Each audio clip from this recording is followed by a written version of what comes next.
Ladies and gentlemen, boys and girls, this is the review you've been waiting for.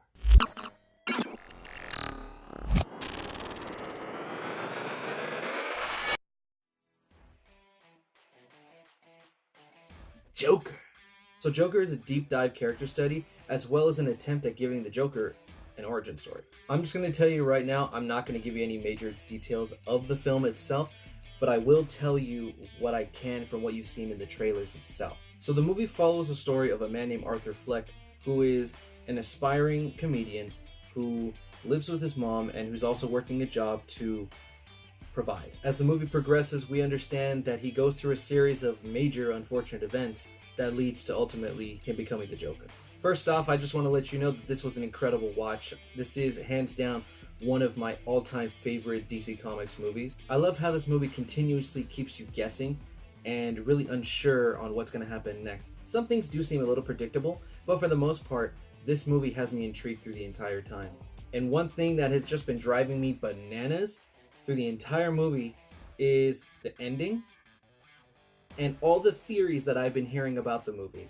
I won't go into that because that's spoiler territory, but if you guys are curious on a spoiler video, or if you would like me to make a spoiler video, please let me know and leave it in the comments below, and also like the video. That'd be great too. But what's really great about this film is that it doesn't need a Batman for this movie to be great.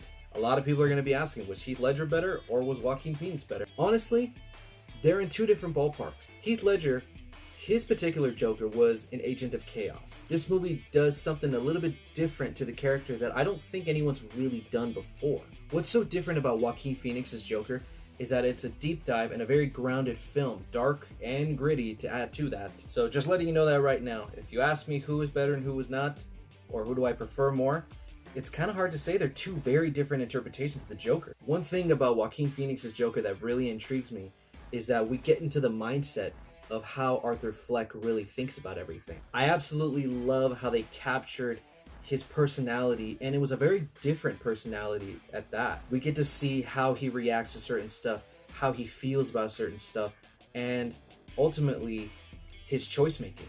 There are times when you're rooting for him, and there are times where you're rooting for him but you don't know if you should be. What I really like about this movie, just to add on with all of that, is that they do take elements from the comics and add it in to the movie as influences, but not directly. The movie does a very good job of turning some stuff on its head and making the attempt its own. If that sounds a little scatterbrained, it kind of is, because I'm trying to word it to where I don't spoil anything. But I do want to let you guys know this movie was a fantastic watch. It is uncomfortable sometimes. It does have some disturbing moments. It is violent. It's not as action-packed as a lot of people would hope, but it doesn't matter because this film goes deep into the character and we journey with Arthur Fleck and his ultimate transformation into becoming the Joker.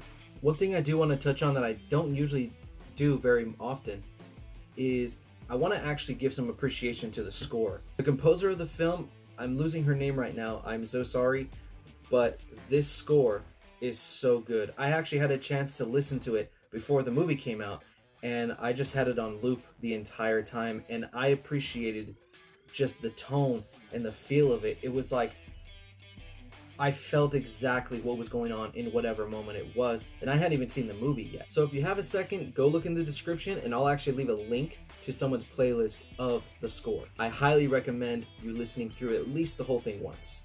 Ultimately, The Joker was a very great movie. I do highly recommend it. It is one of those kind of slow burn movies. It's very dark, it's very gritty, it's a little rough around the edges, and can be a little disturbing and make you uncomfortable. But I still recommend it 100%.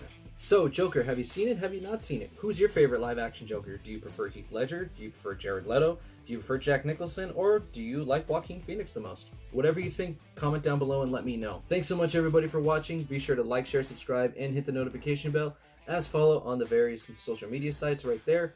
And lastly, thank you everybody who wished me a happy birthday today. You guys are awesome, and I hope to continue making these videos for you. I'll see you in the next video.